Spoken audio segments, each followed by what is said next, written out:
Go. Okay. Hey, everybody.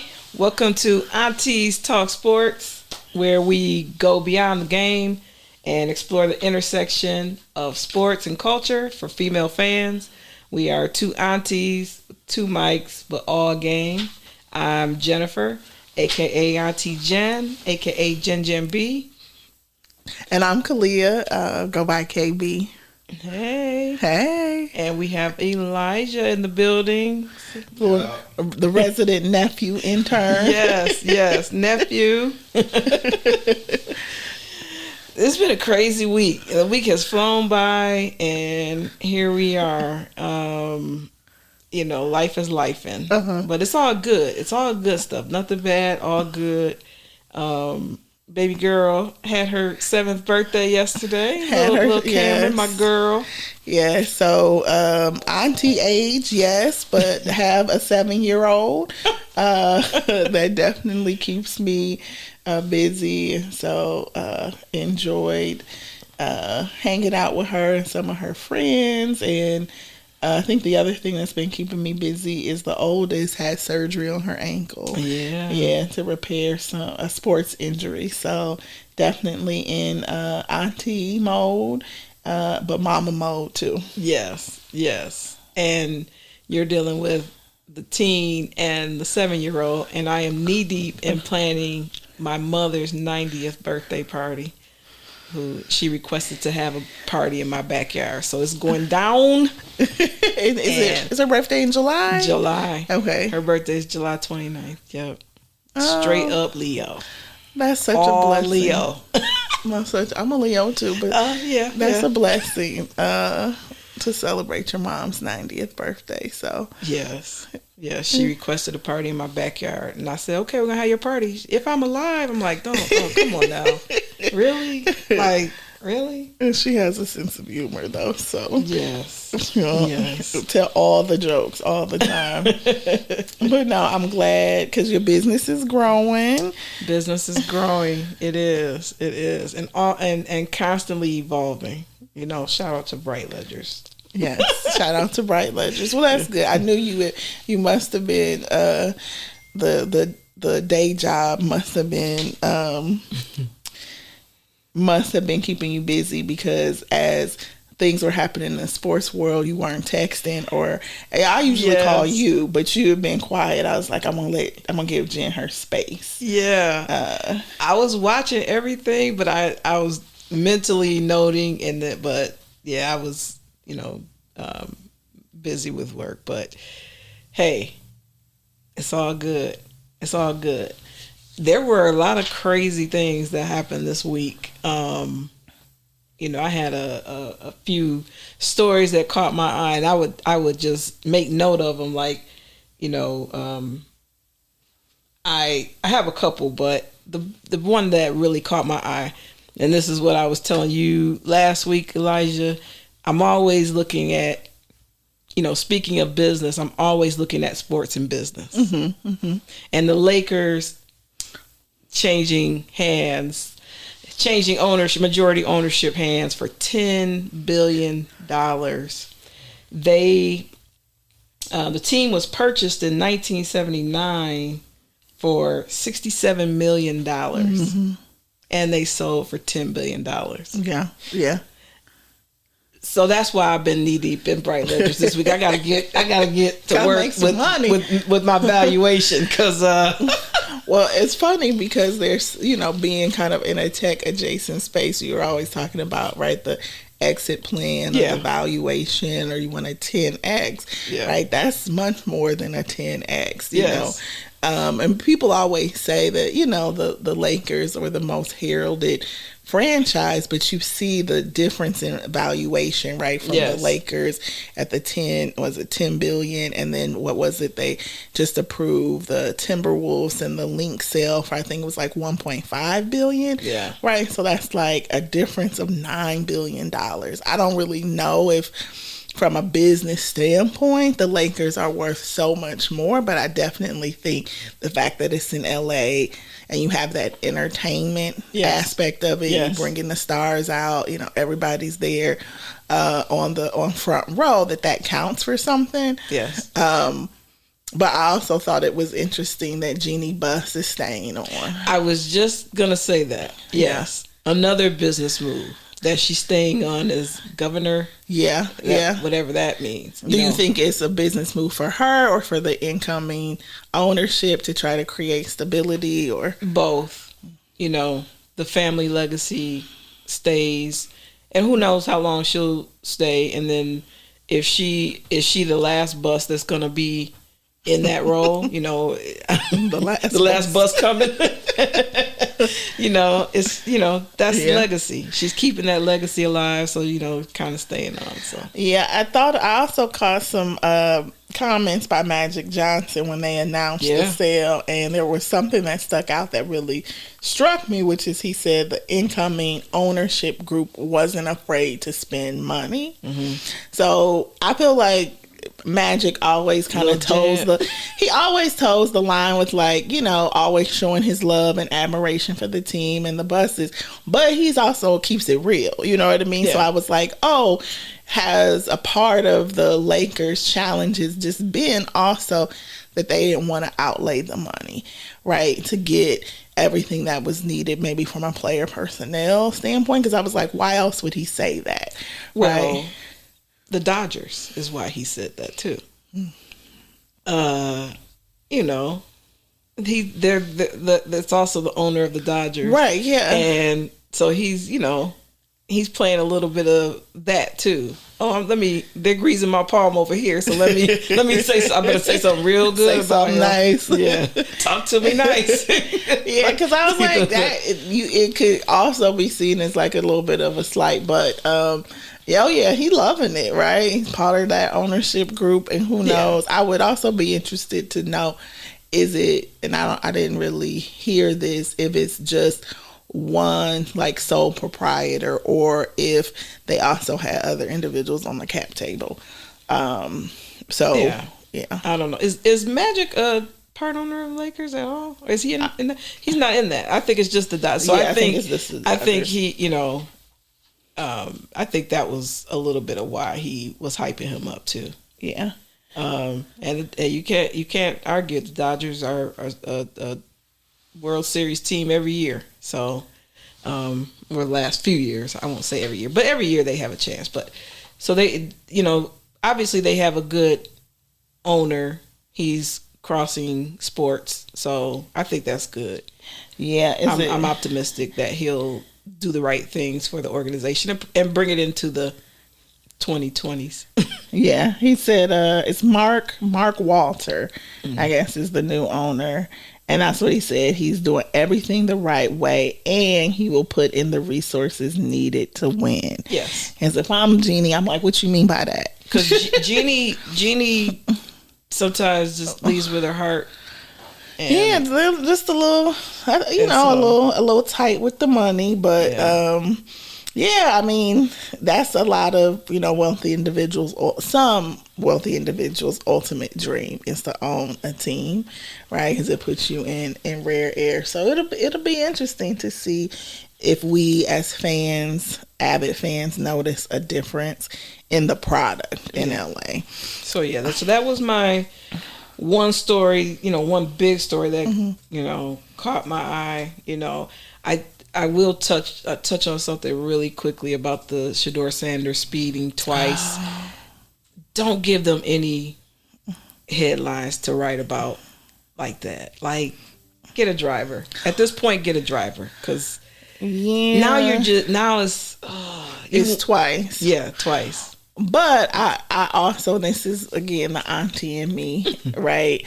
I do think, and this kind of came out in the draft where, some of the pundits and kind of newscasters were saying they didn't necessarily know if they were getting all the intel about Shedeur's experience in Colorado, and if they were keeping certain information back. Yeah. So that's the first thing that I thought of, because you don't just start speeding. No. You don't just start going 40, 50 miles over the speed limit. And so I was like, there was a little bit of fire where there was smoke. Yeah. So he may have had, right, a couple of tickets while he was in Colorado, may have had a couple of tickets in Jackson State. I just don't think you just start doing that. And how reckless. So at the same time that story was happening, there was also a story about Henry Ruggs III from the Las Vegas Raiders, who Henry Ruggs was driving over 100 miles an hour down the strip and ran into the back of a driver and killed her and her little dog, and he's in prison for a year. So he was released on for like a day or so to go and do, you know, a presentation about like what happened to him. So somebody needs to show that video to Shedeur, because it only takes a split second for something like that to happen. You know, something like that to happen. At this point, get a driver. We don't need you don't need those headlines. You're already getting all the other headlines. Don't let that be a story. So and that's the people may have forgotten, but to the players in Alabama, right? Who again driving involved in that. Yeah. So that was a little bit disappointing, because I feel like he kicked off. I mean, people are gonna talk, but I feel like at least he was doing a lot of the right things, saying a lot of the right things, was above reproach. Yes. And now you kind of giving people fodder to say that they were right about you. And, you're not really, the type of leader, right, that a team needs. And so he got to clean that up. To your point, Uber black baby all the way. Yes. I hate driving in general. Right. And I'm like, if ever I was independently wealthy, that's the first thing that I'm getting. Pick me up. You see LeBron driving sometimes, but sometimes he in the back to be in a passenger prince. Let me put my feet up. And I got a small taste of that life when I was at my former job after my kind of health crisis. I was like, I can't drive 2.5 hours to work. They were like, we'll send a car for you. I was like, thank you. And so I would be in that back like, oh yeah, I can get used to this. You got any Grey Poupon? Right, that's right. I can take a nap. I can go, again, a nap. I can take a nap. Yeah. I can have a little breakfast. They're like, and I would be coming out all, hurried, like, oh, I'm so sorry. Like it's an Uber, you know what I mean? Oh, I'm sorry, I'm late. He's like, no, madam, we're on your time. We leave when you're ready to leave. I said, oh, well, let me calm down. So I don't understand people who got money and they still try to drive everywhere, because that's to me luxury. And the NFL, I'm sure it's with every team, but they will send a car for you.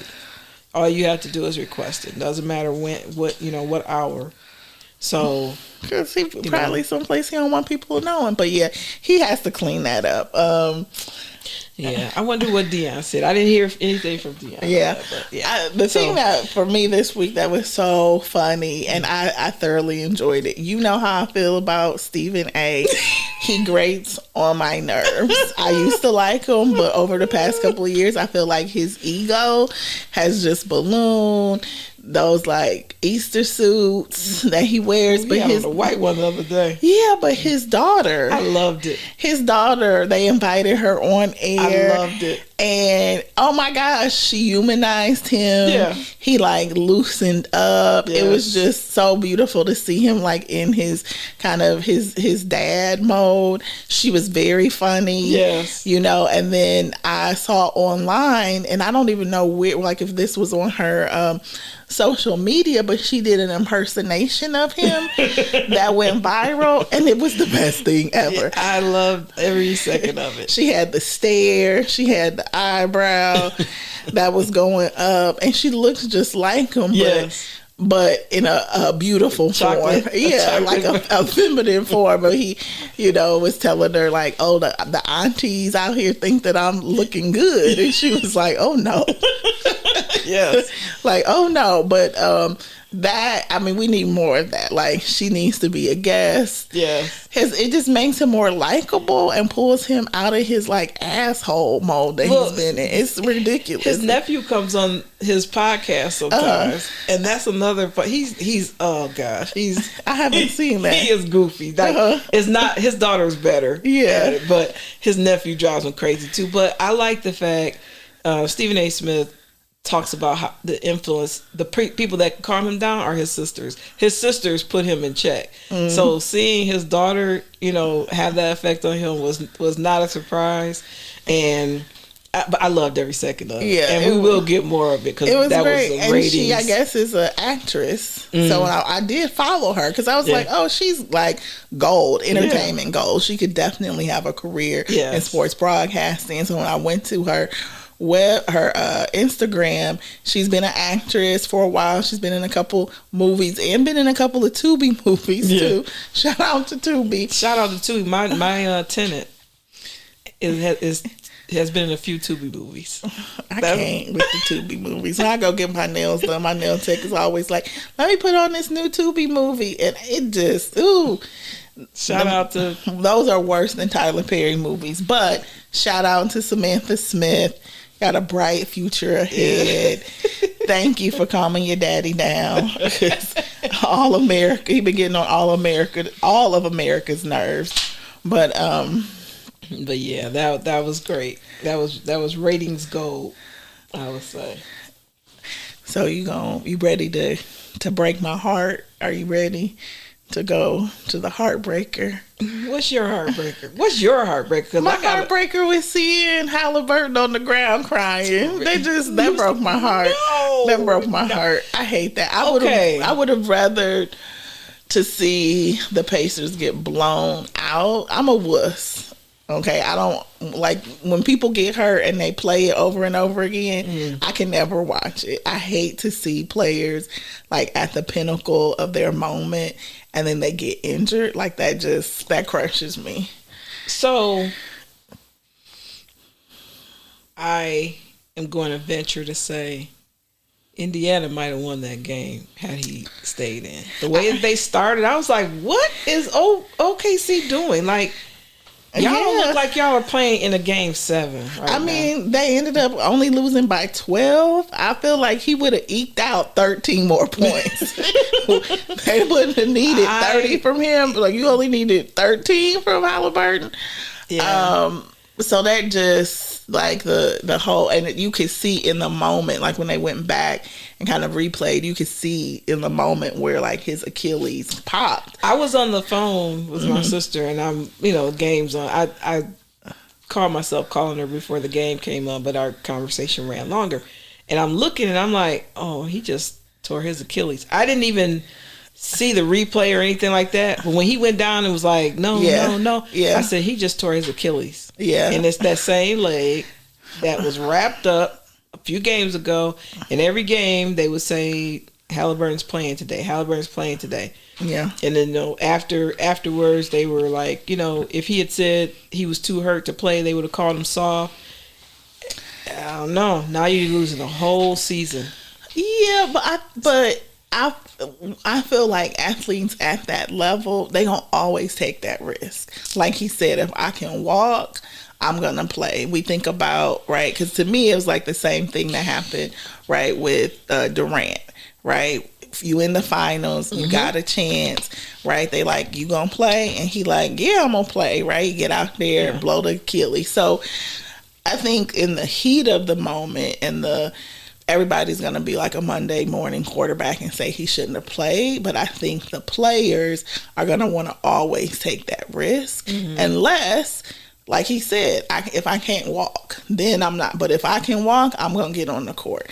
And because it's like your one moment for, I don't say notoriety, but it's your one moment maybe to put your name right in the history books.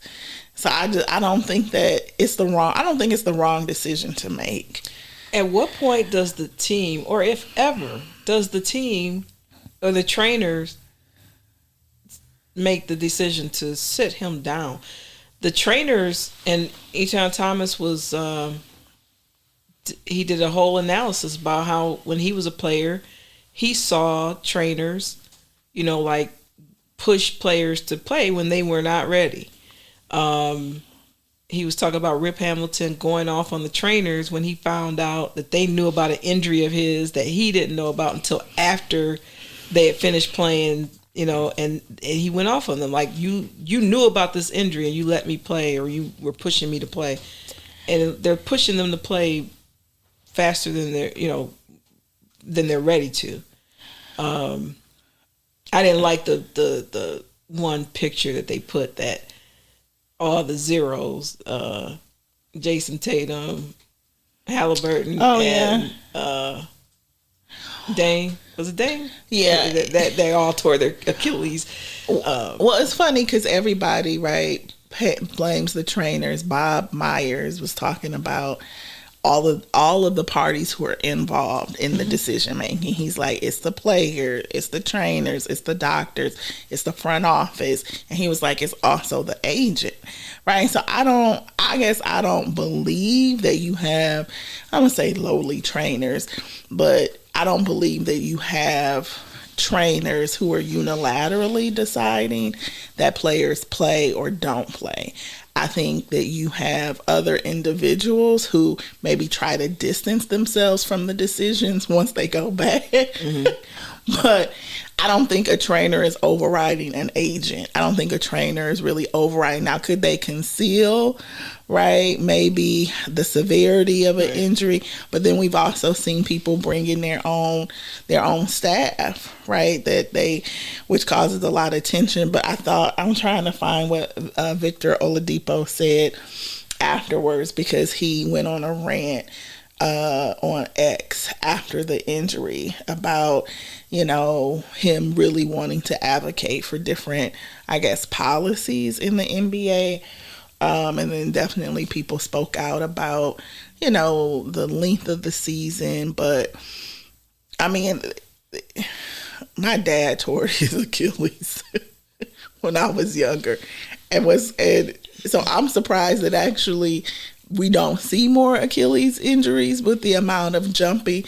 So I kind of nerded out and was reading all about the Achilles tendon, and you know what I mean? And so when they were talking about all of the torque, right, that one ligament gets from all the running, all the jumping, all of the, shifts in direction and pivoting, like, I'm actually surprised that there are not more people blowing their Achilles out. But 3 in the playoffs within like a month or so of one another.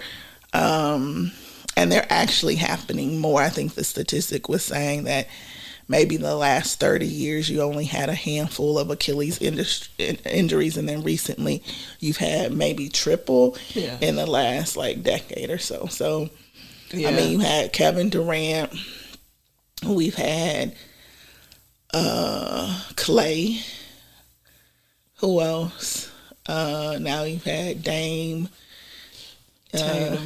Tatum, Haliburton. Has anybody else, There's a couple other players that they were, ESPN just did a write-up today about they all did? of that. Yes, about, the experts cite overuse in spate of Achilles injuries in the NBA. And they were just talking... James Wiseman, Isaiah Jackson, because they said DeJounte 3. Murray. Oh yeah, but 3 of the players were from the Pacers this year.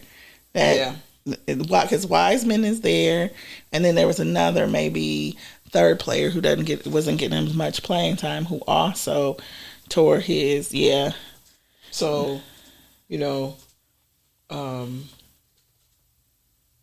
it's. And then they had the so it is much more prominent now, and I think and you can see it happening right after they sat out or had a calf injury or something. And I don't know. Did Isaiah Thomas? What was his injury? Because he also posted that he was like the lower calf injury is actually the predecessor to the Achilles injury.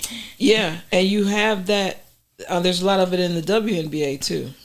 A lot of players out.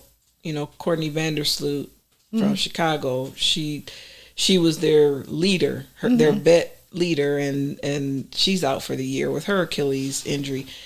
And I was watching that game too, and I immediately, when she went down, I immediately said, "That's her Achilles. That's a whole year." So we should probably Cameron Brink. Oh yeah, still is not back, and the season's been since May, and she's still not back yet. She's due back soon, but it's star players going down. And for everyone who may be a growing fan, we should probably say where the Achilles is. Because maybe some people don't know. Oh. like right there. Right, so the space in between like your calf and maybe your ankle. Yeah. Right? It's like the thing that you hate when you hate for somebody to hit when you're in the grocery store with the cart. Yes. That is the Achilles. Tore my Achilles. That's right. Yeah. It was this crazy video that went viral maybe last week of this girl playing with her mother in the grocery store and like taking the cart on purpose and like hitting the back of her mother's heels, and her mother was like livid, and I'm like, girl, you must not value your life, because my mother used to be so upset. I was thinking about this tidbit and I can't remember what it was. I'm gonna come back to it. But that's how we had to start talking about they said that this finals has an asterisk like the 2020 bubble championship because of all the went injuries down, or because Tyrese went down, and so OKC, and it didn't. You know what? I don't know if it's because it's a small market town, but it doesn't even feel like the championship. They won the championship. That is over. I don't know. It's very quiet right now. Because I think a part of it was that the story for the finals was Tyrese Haliburton. Yeah. Right? Like all of his performances in the playoffs, they built the storyline around him. Right? So everybody was thinking that they may pull it off, right? That was the story. Yeah. Then he went down. Then it's like, oh, OKC won. And I also think, like, I don't know, I felt like they did the parade so soon. Did they do it? That's what they did. Okay. So they did the parade. I missed the parade because it was so quiet. It was so quick. Did the parade happen? Yes, the parade happened. So they won the championship. Oh my gosh. I really am a sports fan, but I was looking for the parade. Yes. And was like, oh, when is the parade? Yes. It's so quiet. Did they actually win? Like, what happened? Right. So they won, and I'm pretty sure they had the parade the very next day. That's so only OKC would have a parade the very. It was like, what happened? So they didn't even, there wasn't any like post-final story. Again, the post-final story was about Haliburton, the Achilles injuries. So it was like they were the supporting actor. And this is in their own championship. This is the NBA, not the G League. Yeah, This is bad for the NBA. It's very bad. They were the supporting actor in their own championship run, which is sad to say. In their own home arena. Yeah. And the games and the season that they had with those amount of wins. And that's disrespectful. But it's also that SGA isn't a personality. So I saw his interview on Good Morning America. He was half asleep. It was horrible. He was half asleep. It was horrible. It's like, dude, you sleepy. Yes. You are so laid back, too cool for school.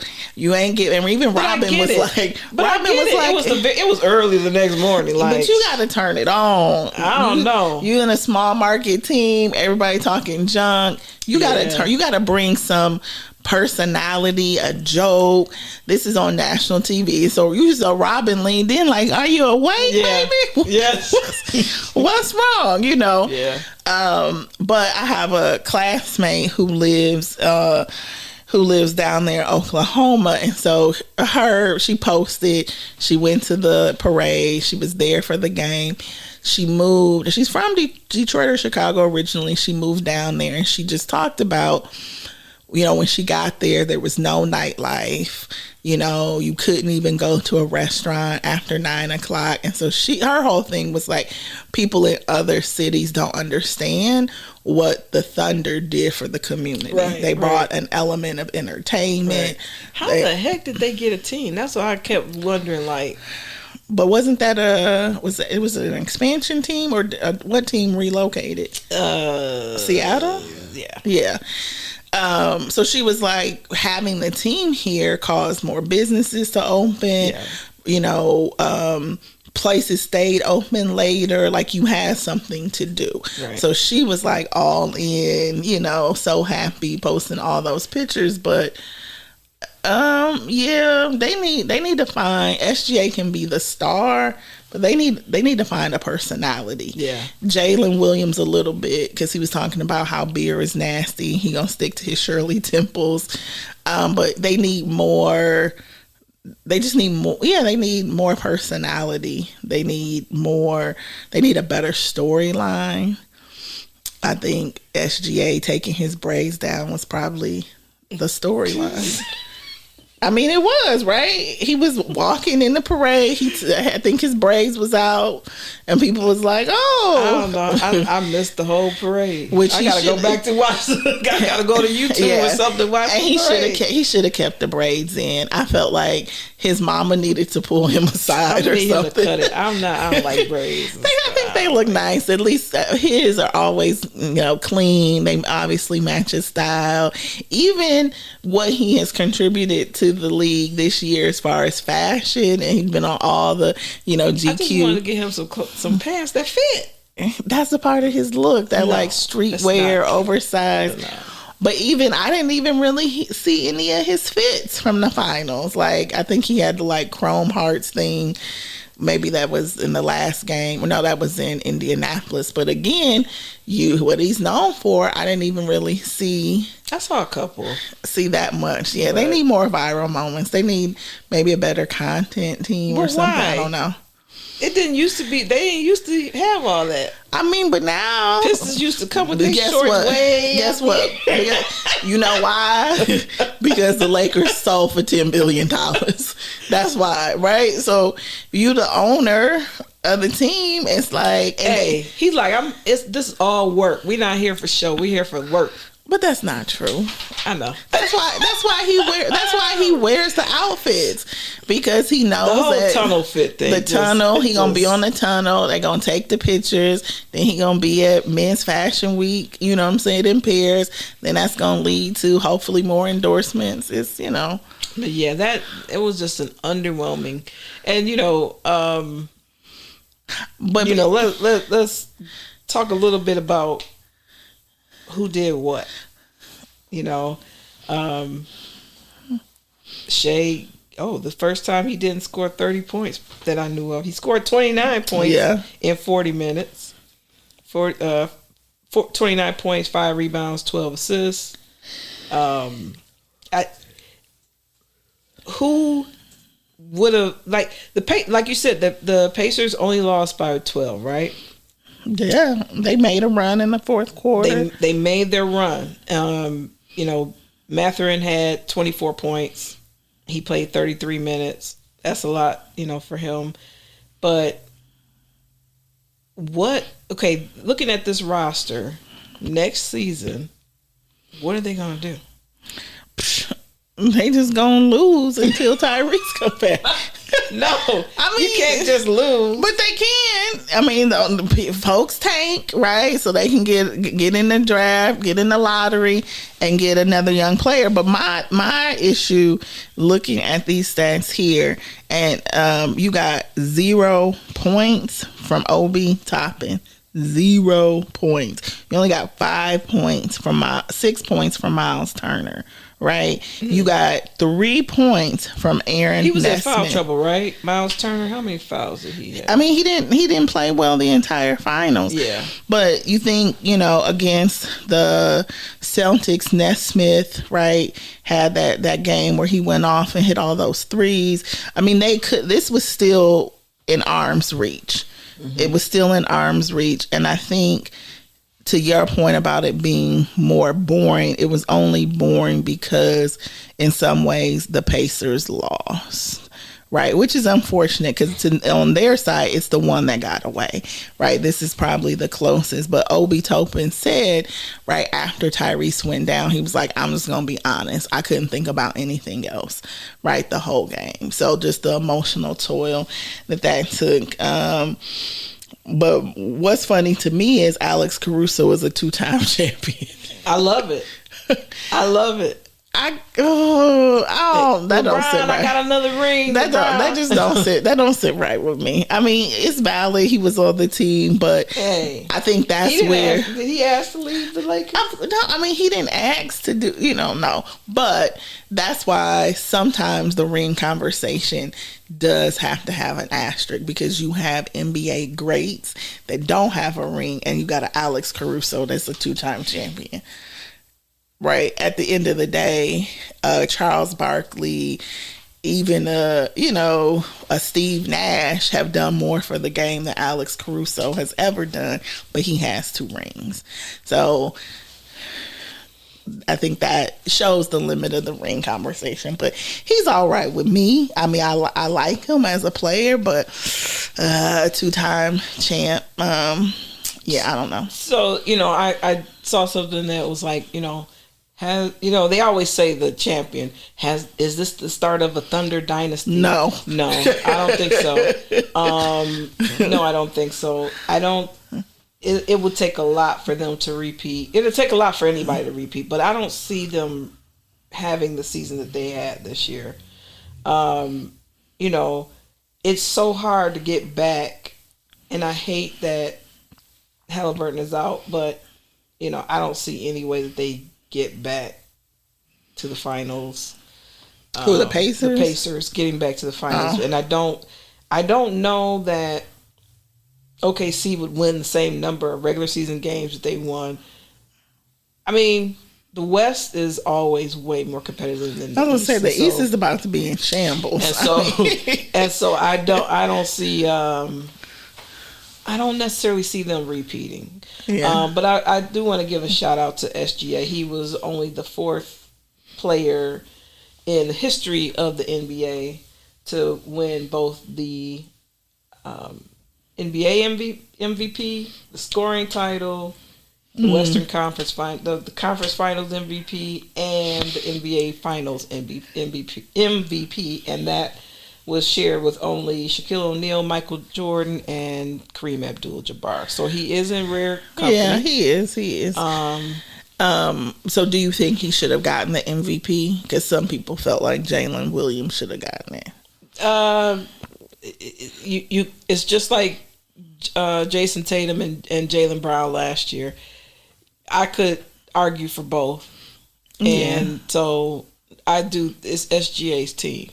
But they didn't give it to Steph. They gave it to Iguodala. So so it don't always work out that it's like the person's team who gets it. I mean, I'm just hating a little bit. This is the lowest scoring game that he's had in forever. I'm just hating a little bit. I can acknowledge that. I thought this. I don't really go for Indiana. It sounds like you Indiana stand glazing. So this is what I will say. No, okay. I appreciate the Indiana brand of basketball. Okay. And I was invested in kind of Tyrese's trajectory. Okay. Right? As a leader, as a player in the league, and as a story. It was the better story. So then somehow it pivoted, and then I was like all in, right? So I was emotionally invested. I see. But people love to hate Haliburton. They love to hate on him. But you know why? Oh yeah. He a little corny, yeah, but he a little too happy with his Becky. So it just that's so people. Oh, those pictures at the afterwards when. Yeah, it's I was like, girl, this ain't about you. Right. It's a little much, but I feel like above all, he got a real black daddy. So I think once his daddy came on the court, it reminds me of Patrick Mahomes. That's what I'm saying. People was like, "Oh, okay, then okay." Reminds me of Patrick Mahomes. I see who his daddy is, or he just. But let's just think about the East. I mean, Celtics. Yeah. So I was talking about the rosters because it's trade time right now. That's right. So Celtics kind of in a mini rebuild. Mm-hmm. So they're not coming out the East. Milwaukee got their one championship. They traded away Middleton, brought in Dame. He's out. You know they keep saying Giannis might come to Detroit. Well, I will say Detroit. I will say that every episode. I will say Detroit is better than Milwaukee. I'm gonna say that every episode to y'all. Detroit is better than Milwaukee. So if he gonna stay in the Midwest, then come on down here, Giannis. Who else? I mean, Orlando could come out of the East. I like Orlando. With all of the injuries. Now you got Haliburton. So I still think Orlando needs another piece, but I mean, I don't know. I want to see. It's so trades and the new season. I might actually have to watch a lot more NBA games this year. Yeah, because this is how excited I'm excited now about NBA, like I am about NFL. All these players have traded teams. I cannot wait to the new season. But NBA. So let's talk about the trade. These huge trades. Kevin Durant to the Rockets. So what was funny to me was when I had my hot take about why he and Jalen Green wouldn't be a good match together. I wasn't thinking that they was going to ship Jalen Green. Yeah. They was like, oh yeah, we see it, we understand. They had to give up. They had to give that up. Other teams weren't giving up enough. The other teams that he was, and I was saying in the last episode, his connection with the coach from being in Brooklyn, that was a very realistic trade destination, and that was a huge trade. I don't care if he's 36, 37. I'm tired of the Durant trades though. Look, he's a journeyman. He's the best shooting journeyman.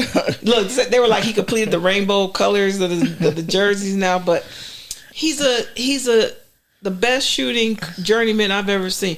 I would trade your right arm. You would trade your right arm for Kevin Durant. I just love to see him shoot. He's one of my favorite people to see shoot. It's like butter. Like it's real smooth. I guess I don't like Pabs. Why do you keep saying that? Because I just feel like he is so his personality, he's so, what is it called, just mercurial, but also just he tries not to be emotional, but in his trying not to be emotional, he still is really emotional. Oh, there's no doubt. He had the ghost account. He got the fake account and made a mistake and didn't log out. Right, so I feel like journeymen though, they keep their head down, they do the work, they ain't complaining, they're not. This Kevin Durant, he's a quote unquote journeyman. Okay, go ahead. But I think the biggest thing for me was the fact that they gave up Jalen Green but kept what's the twin? Thompson. Yes. To me, that's a big story. So basically, he's a better defender. I mean, I know, but again, you talk about the draft. The draft is coming up, right? Jalen Green was the more touted draft pick. And they came he and his brother came through like it wasn't the G League, but whatever you know what I'm talking about? They didn't come through to the league through the traditional way, you know, but they've I mean, they're gold, right? And so you went for the lesser, quote unquote, ranked player who's actually turned out to be more consistent. But I still don't think that Phoenix is going to be in any better position with Jalen Green and Devin Booker. And I think Devin need to be trying to figure out what's his exit plan. Yeah, I don't know that he'll even leave. But didn't he just sign a new deal recently? I don't know, but he should come home. He should come to the Pistons. He's always here anyway. Right. He come to every Lions game. He should come to the Pistons. But I don't really think that was a blockbuster trade. Everybody knew Durant was leaving. To me, it didn't catch too many people. It's a big trade, but I don't think that it caught people off guard. It wasn't really too many places. He could have gone. He only requested three teams. Yeah, was it Miami, Houston, San Antonio. So then the other trade, who was who? Porzingis. And so they're kind of in a mini rebuild. Yeah. So not a lot of movement, but enough. But people are still out. People are still looking, right? Yes. I will say, let me see. Porzingis got traded. He and Terrence Mann and Horace Young. Yeah, I don't know.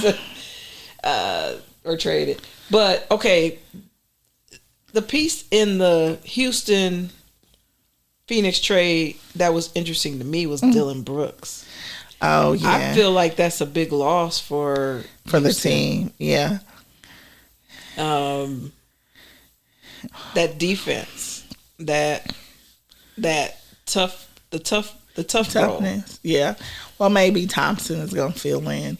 He's so thin. He's got he's good. He's a good defender, but somebody needs to be that strong. He ain't trying to fight. He's too pretty to fight. Yeah. But Dylan, I don't know. Now Dylan Brooks, to me, his career is, I think, surprising to a lot of people, especially once he left Memphis. People didn't know if he was going to end up someplace else, but I don't know. I'm in looking at the league. I don't really know if it seems like people need key pieces that don't really exist yet, or they can't really get them from anywhere. So I think what's interesting to me is with the draft coming up, and you talk about kind of the talent pipeline and people leaving, are we seeing enough talent?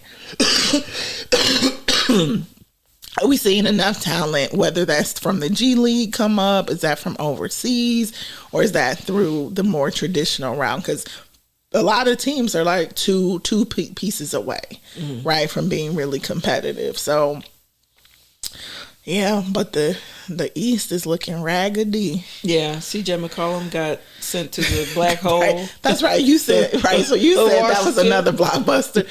Poor CJ. My boy Jordan Poole got out of the black hole. Poor CJ. He went to New Orleans. Is Street Clothes Junior gonna play? Zion, is he gonna be in New Orleans? Is he gonna play? Can Jordan Poole revive his career and in there and see what can happen? But my boy Sadiq Bey, former Piston Sadiq Bey. Oh yeah. He's involved in that. Goes to New Orleans. And then why can I never pronounce Kelly Olynyk? Olynyk.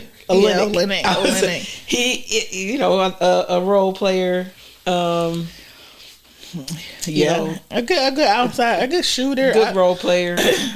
But the Trailblazers used to be my team when I appreciated CJ McCullough and Dame together. They both should have stayed. I don't think that the Trailblazers got anywhere, and that's the gamble, right? Making these trades, thinking that you got the next pieces, and then they don't pan out. I think CJ started off really good in New Orleans, and it seemed like when they had BI there, and then Zion was still playing, it looked like it could be something. And then I can't believe that Brandon Ingram isn't there anymore. And Zion is still there, but at least he'll have fun in the DMV. because they now, I mean, you don't have Poole anymore, and your boy got out of purgatory too and went to Milwaukee.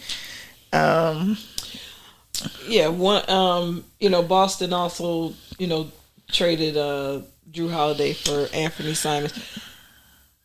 Drew Holiday is one of my favorite journeymen, and they just be doing him so wrong. Like when he got traded, but then he went to Boston, I was like, yes, they can. And now he's in Portland.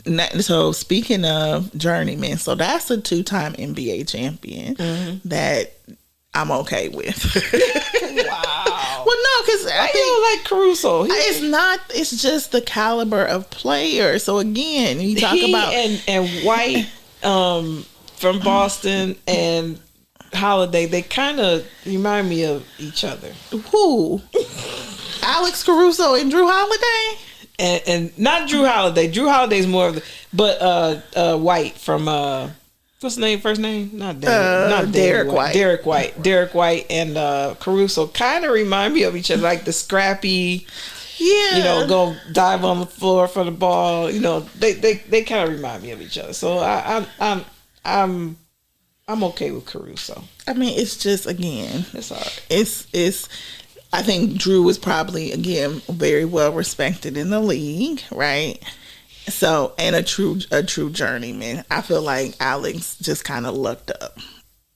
Right place, right time. But still 2 NBA championships. So we'll see. I'm gonna have to switch hats now for the NFL so that I can be prepared to engage with you in these football conversations, because I'm definitely more basketball centered, and you're more football centered. Look.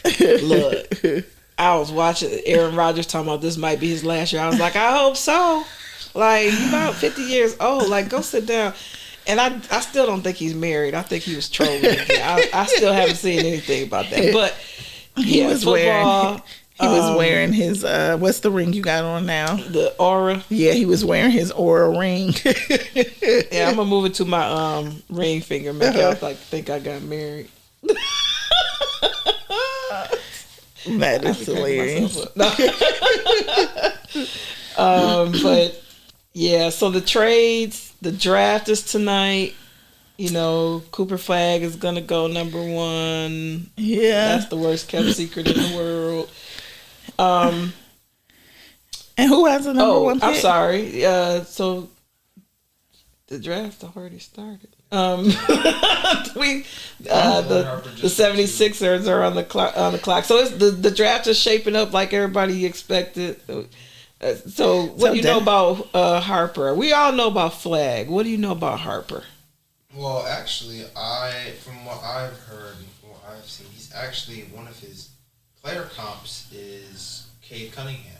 That's what they say his ceiling is. Okay. Kind of bigger guard who is obviously a 3-level scorer, who can, facilitate, but also be an offensive engine. So, if that is his ceiling, and him paired with Stephon Castle and Wembanyama, that could be scary. If they all hit, their potential, that could be a very scary team for the West. Okay. What pick do the Pistons have? Because we need a center. What are we doing? What are we doing? Pistons have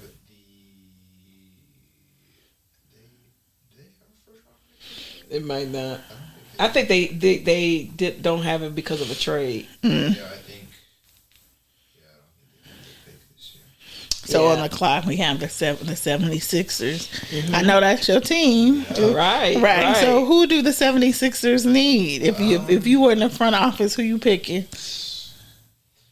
I was on Team Ace Bailey before all the drama. He don't want to interview with anybody. Yeah. He's declining every single interview. Apparently the interviews he had at the Combine were... Yeah, what's going on with that? I don't know. I think what Ace Bailey wants is he wants to be allowed to take a lot of shots, to be, a primary scorer on a team. He doesn't want to go to a team where he's going to be an ancillary player or a role player. He wants to have a very, very large role wherever he goes immediately. And so that's why I think. So do they still take him? 6'8", 203. I doubt it. I think Edgecombe? I think they go Edgecombe. 6'4", 6'8", 6'4". Yeah, but I think honestly he could drop out of the top 5 because with all the drama, teams now they don't want to deal with all that drama, and especially with Ace Bailey, the drama about his height, the drama about how much he wants the ball, the drama about his interviews. I think he's honestly really confusing what his draft strategy is. I mean, maybe he goes to Washington, like you said, the quote unquote black hole, and listen to go-go music as well. So if that's where he goes, then he could probably take a lot of shots there. So that might be a destination for him. But I think the Sixers do take Edgecombe. I think he's a great player, explosive. He can shoot. He'll have to adjust NBA range. That might take a little bit. But I think he could definitely fit into what the Sixers need.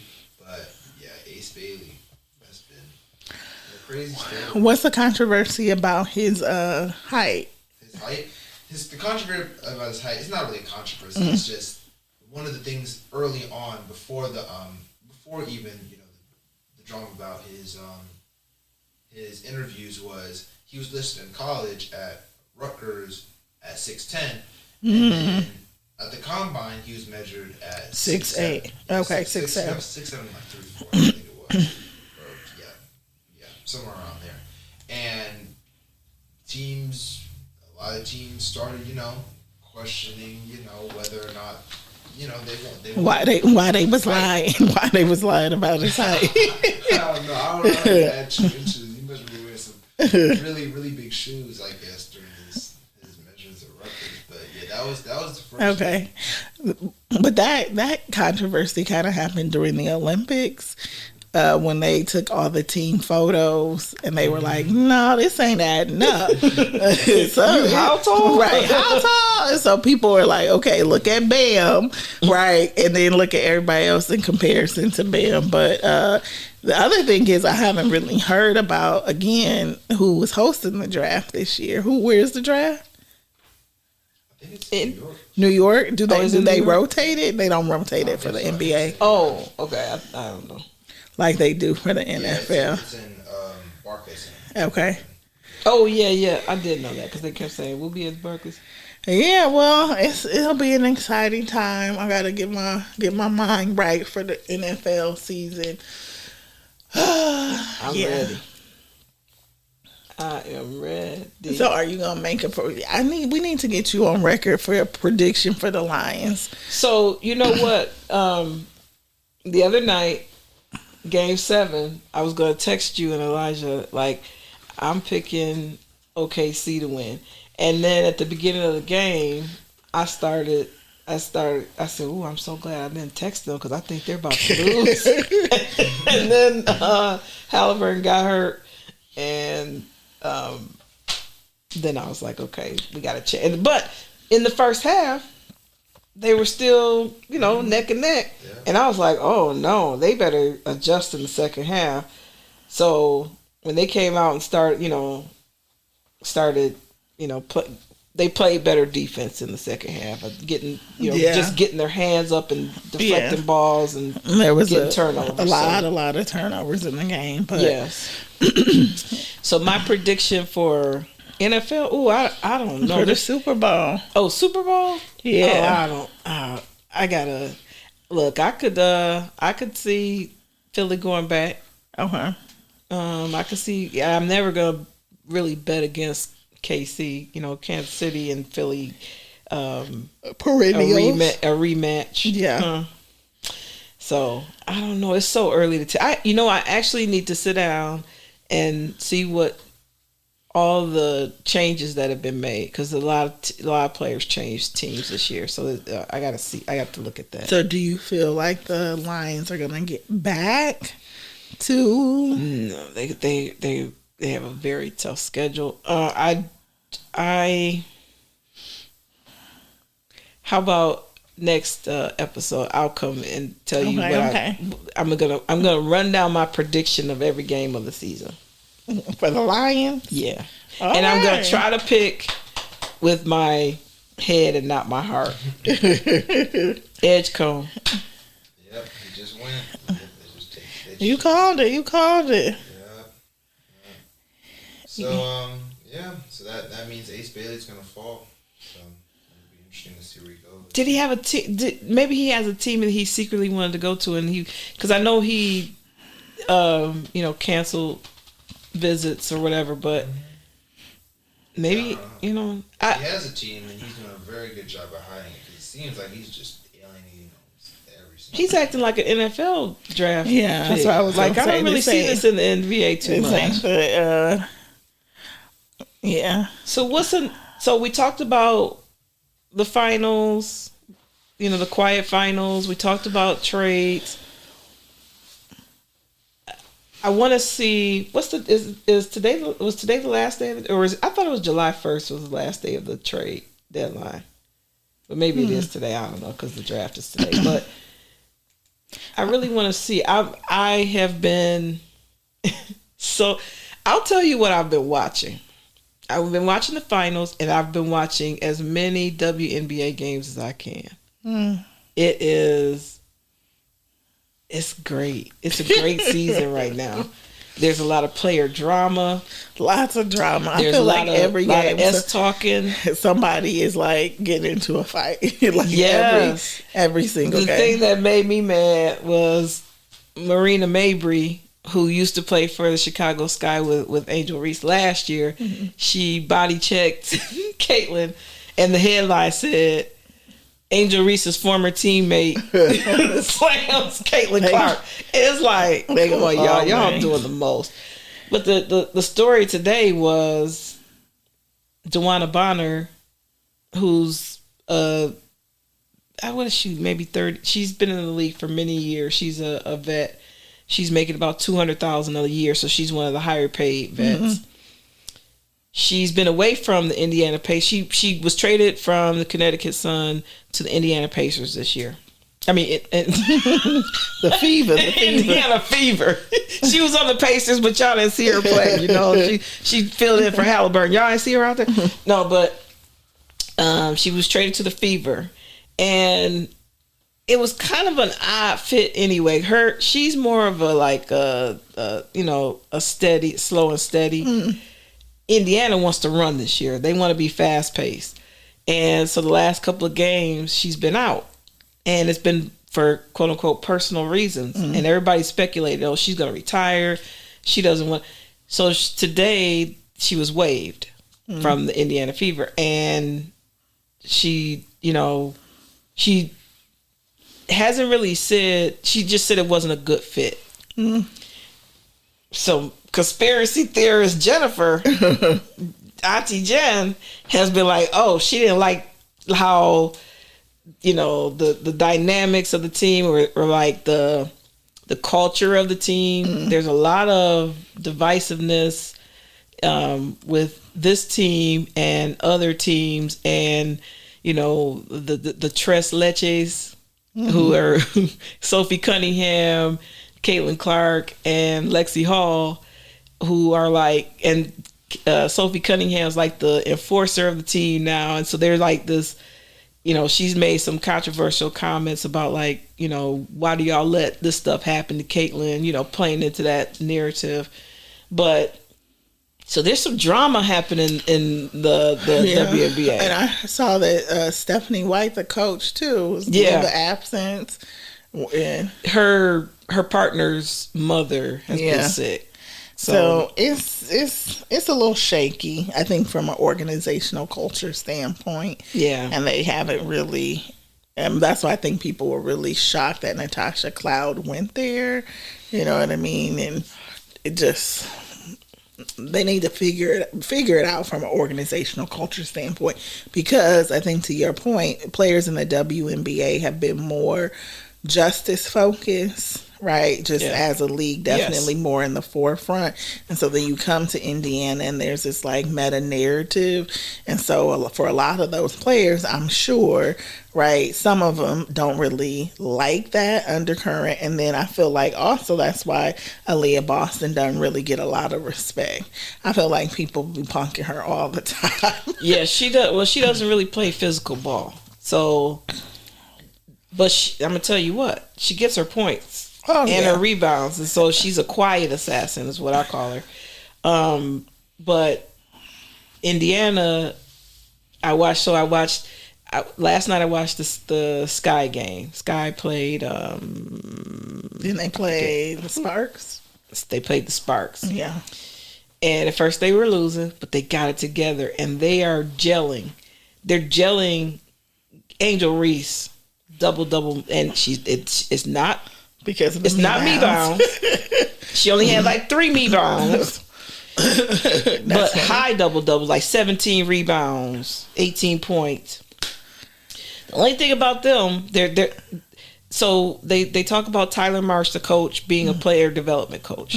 He is getting them to play better together, to better player development.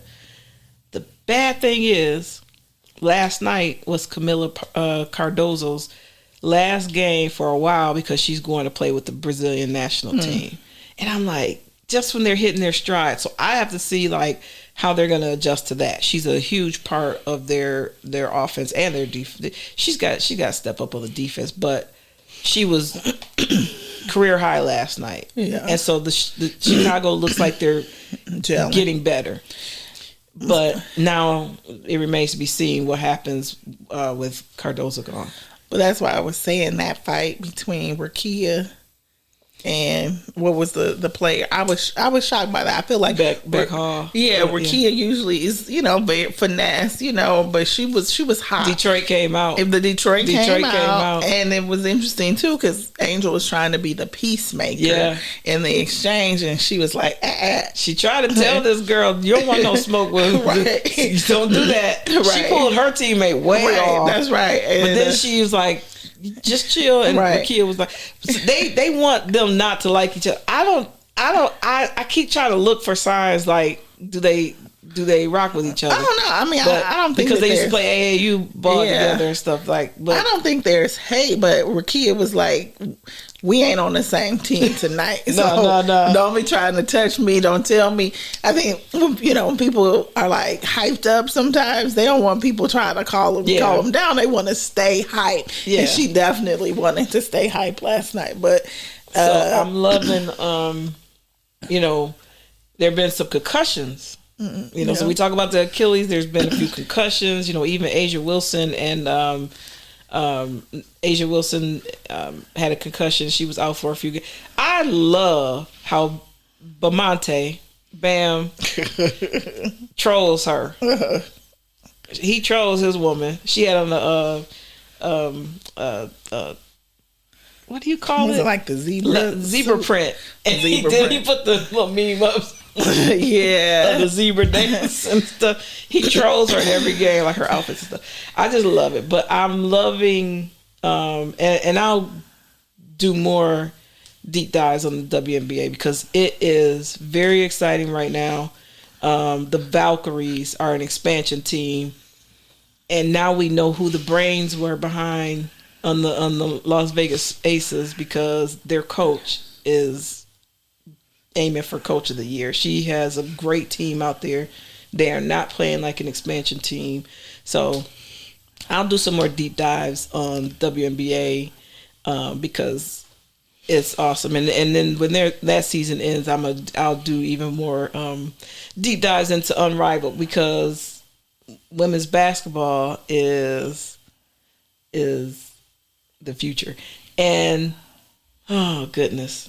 The All-Star game, the WNBA All-Star game is coming up, and they have some controversy there. Caitlin Clark is leading by a large margin in the voting, but there were some reporters that said that they got confirmations that they voted and they didn't vote. So there's some controversy going on there. So Stay tuned for that. That's the game is July 19th. So yeah. And I think then probably maybe 2 episodes from now, also getting into the U.S. Open. It's one of my favorite sports events of the year. So kicking off mid-August and see if Coco can bring it home again. Look, yeah, Coco might have been partying a little too hard after the French Open. She lost in the qualifying round of the Berlin Open. Yeah. But, she was like, it's Berlin. Yeah. I'm getting, now you see her taking pictures at Wimbledon. She's like, I was looking forward to Wimbledon. Ain't nobody worried about no Berlin Open. That's right. So, shout out to Coco, because let's go. Let's get Wimbledon. Yeah. Well, this was a good episode. Yes. Lots of storylines, lots of sports. Yes. What is the ABC, or no, was it the Olympics where they would say the thrill of victory and the agony of defeat? The agony of the Achilles. That's right. The agony of the Achilles, the emotional roller coaster of seeing your favorite teams and your favorite players go down. So, yeah. Anything you're looking forward to this week? I want to see the draft. I want to see where players go. I want to hear a little bit more about most of the rookies have signed their contract. There's one holdout. I'll talk about that. I want to see if the Cincinnati Bengals are fumbling right now on their players and their contracts, but my boy Travis Hunter signed his big $30 million deal, so shout out. So we'll have more stories like that. No, but I do have to give a shout out to Indiana. So played basketball with a woman named Allie Pankel, and her son is showing out down there in Jacksonville. So he ended up playing at Duke. Eli Pankel went to high school with his mom and his dad. Okay. His father was a good friend of mine. He passed away several years ago, and so Eli was always an athlete, two-sport athlete. Ended up going to Duke, wide receiver. Had 2 ankle injuries, but got picked up by Jacksonville, and so by all accounts, he's out there showing out. They feel like he may be, make the team and be another, kind of long-term wide receiver to pair. The dynamic duo. Yeah. Definitely, high character kid, but loves the camera. Loves the camera. Is always dancing around at Duke. All the content was really, a lot of it was focused on Eli and kind of his, tunnel and his fits and everything. So it's a good fit for him. So shout out to Allie and his family. Yes, shout out. I love to hear it. I love to see it. Yeah. So we back signing off. Yeah, thank you to our statistician prognosticator, Elijah. Thank you very much for all your input and keeping us up on the stats that we need to know. So signing off. Aunties Talk Sports. 2 aunties, 2 mics, all gang. Peace. Remember to follow us on all socials. And subscribe on YouTube and send us topics that you want us to talk about, questions that you want to ask. But yeah, signing off. Peace. Does the red mean it already stopped? From what? What the?